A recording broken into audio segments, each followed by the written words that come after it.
भोजन जीवन में सबसे महत्वपूर्ण चीज है। यह आपके स्वास्थ्य से लेकर हर एक दिन आपकी सोच, समझदारी और रिश्तों को भी निर्धारित करता है। यदि आपने अच्छा और संतुलित भोजन किया तो आपकी सोच और जीवन बेहतर और बड़ी होती जाएगी।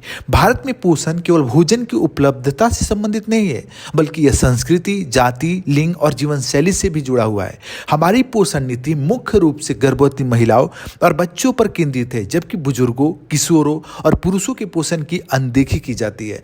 इसके अलावा मधुमेह, उच्च रक्तचाप, मोटापा और अन्य गैर संचारी रोगों को भी पोषण समस्या के रूप में गंभीरता से नहीं लिया जाता है।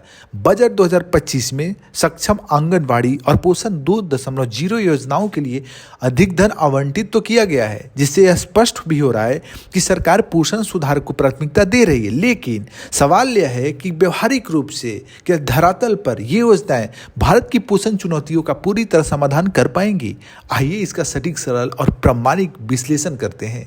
भारत की पोषण समस्या को सबसे पहले कुछ प्रमुख आंकड़ों से समझ लेते हैं। देखिए, भारत दुनिया के उन देशों में शामिल है जहां कुपोषित बच्चों और एनीमिक महिलाओं की संख्या सबसे अधिक है। राष्ट्रीय परिवार स्वास्थ्य सर्वेक्षण NFHS 5 2019-21 के आंकड़ों के अनुसार 36% बच्चे 5 वर्ष से कम ठिगनेपन स्टनिंग के शिकार हैं। केवल 11% बच्चे जिनकी उम्र 6 से 23 महीने के बीच है उचित आहार प्राप्त करते हैं। 57% महिलाएं 15 से 49 वर्ष आयु वर्ग की एनीमिया से पीड़ित है, यानी खून की कमी से पीड़ित हैं। 24% महिलाएं और 23% पुरुष जो है मोटापे का शिकार हैं। 14% लोग मधुमेह, डायबिटीज के लिए नियमित दवा लेते हैं। सोच के देखिए कितनी जटिल समस्या है।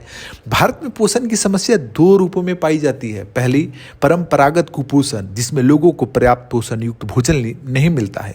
जीवन शैली जनित कुपोषण, जिसमें लोग पोषण की कमी वाले अस्वास्थ्यकर आहार का सेवन करते हैं, जिसमें मधुमेह, मोटापा, उच्च रक्तचाप जैसी बीमारियां बढ़ जाती है। देखिए, मैंने कई वीडियो में ये चीज़ आपको बताया है कि भोजन आपके जीवन, आपके भविष्य, आपके स्वास्थ्य, आपकी उम्र को निर्धारित करती है। इसलिए भोजन को बहुत सोच समझ कर लीजिए। देखिए, भारत में इसमें कोई दो राय नहीं है कि पोषण की कमी है।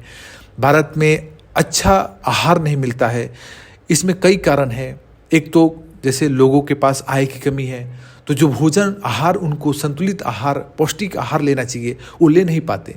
तो इसलिए यदि जो भी जितनी भी आपकी क्षमता है उस हिसाब से आप डिजिटली रूप से चीज़ों को बेहतर ढंग से विश्लेषण करके आपके शारीरिक प्रभाव किस भोजन से क्या पड़ता है, उन सब को निर्धारित करके अपने लिए एक संतुलित और बेहतर डाइट आहार बनाने का, नियमित रूप से उसको करने का प्रयास करें, जिससे आपके जीवन में गुणवत्तापूर्ण सुधार होता रहे।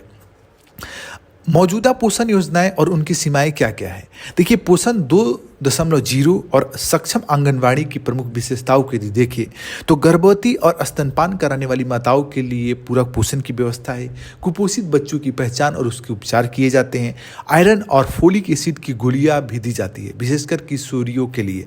आकांक्षी जिलों और उत्तर पूर्वी राज्यों पर विशेष ध्यान दिया जाता है। इसकी ये विशेषताएं हैं, लेकिन इसकी सीमाएं भी है और चुनौतियां भी है। जैसे सीमित लक्षित समूह हैं इसमें। पोषण योजनाएं मुख्य रूप से महिलाओं और बच्चों पर केंद्रित है, जबकि पुरुषों, बुजुर्गों और किशोर लड़कों को नज़रअंदाज किया जाता है। मधुमेह, मोटापा और उच्च रक्तचाप जैसी बीमारियों को पोषण समस्या के रूप में नहीं माना जाता है। भौगोलिक और सामाजिक असमानता भी है। नीति यह मानकर चलती है कि कुपोषण केवल गरीब और ग्रामीण इलाकों में है, जबकि शहरी और मध्यम वर्ग भी अस्वास्थ्यकर भोजन के कारण प्रभावित हो रहे हैं। स्थानीय खाद्य संसाधनों की अनदेखी। पोषण कार्यक्रमों में स्थानीय रूप से उपलब्ध सस्ती और पोषण युक्त खाद्य सामग्री को बढ़ावा नहीं दिया जाता। फास्ट फूड और प्रोसेस्ड फूड की बढ़ती खपत को नियंत्रित करने के लिए ठोस योजना भी नहीं है। स्वास्थ्य और कल्याण केंद्रों की भूमिका अपर्याप्त है। स्वास्थ्य और कल्याण केंद्रों को पोषण सेवा केंद्रों के रूप में विकसित करने की आवश्यकता है। शहरी क्षेत्रों में स्वास्थ्य और कल्याण केंद्रों की संख्या कम है, जिससे संतुलित पोषण सेवाएं सभी तक नहीं पहुंच पा रही है। तो जरूरत है क्या? एक समग्र पोषण नीति की, ताकि हर लोग तक समग्र रूप से बेहतर आहार पहुंचाया जा सके। पोषण सेवाओं का विस्तार कैसे किया जा सकता है? देखिए, महिलाओं और बच्चों से आगे बढ़कर सभी आयु समूहों को शामिल करना होगा। बुजुर्गों, किशोरों और शहरी आबादी के लिए विशेष पोषण कार्यक्रम शुरू किए जाने चाहिए। मधुमेह, मोटापा और उच्च रक्तचाप को भी पोषण समस्या के रूप में मान्यता दी जानी चाहिए। स्थानीय खाद्य संसाधनों को अपनाना होगा। मोटे अनाज, दालें, हरी पत्तेदार सब्जियां और किण्वित खाद्य पदार्थ जैसे स्थानीय पोषण सामग्री को बढ़ावा देना होगा। पैकेज्ड और प्रोसेस्ड फूड्स की खपत को कम करने के लिए जन जागरूकता अभियान भी चलाना होगा। स्वास्थ्य और कल्याण केंद्रों को मजबूत बनाना होगा ताकि उनको पोषण सेवा केंद्रों में बदला जा सके और प्रत्येक ऐसे केंद्रों में एक समर्पित पोषण विशेषज्ञ नियुक्त किया जाए। नियमित रूप से सभी आयु समूहों के लिए पोषण की जांच हो कि किस तरीके की कमी हो रही है, कहाँ आहार की कमी हो रही है, कहाँ नहीं मिल पा रही है, क्या क्या किया जाना चाहिए। आंगनवाड़ी केंद्रों को पोषण जागरूकता हब बनाना होगा। मिड डे मील योजना का विस्तार करके बुजुर्ग और बीमार लोगों को भी इसमें शामिल किया जा सकता है।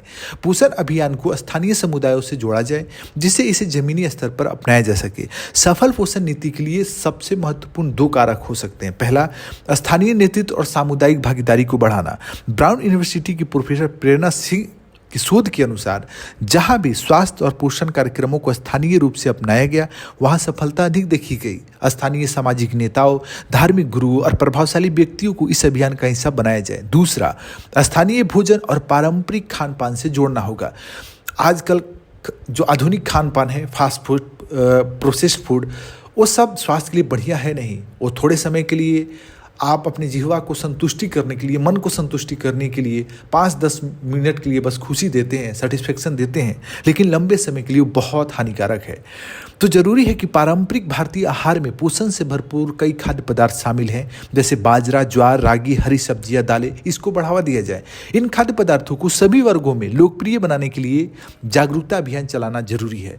तो समाधान क्या है? आगे का रास्ता क्या है? एक व्यापक पोषण सुरक्षा रणनीति अपनानी होगी। HWC को पोषण सेवाओं का केंद्र बनाना होगा। HWCs में विशेषकृत पोषण सेवाएं दी जानी चाहिए। पोषण सलाहकारों की नियुक्ति भी की जानी चाहिए।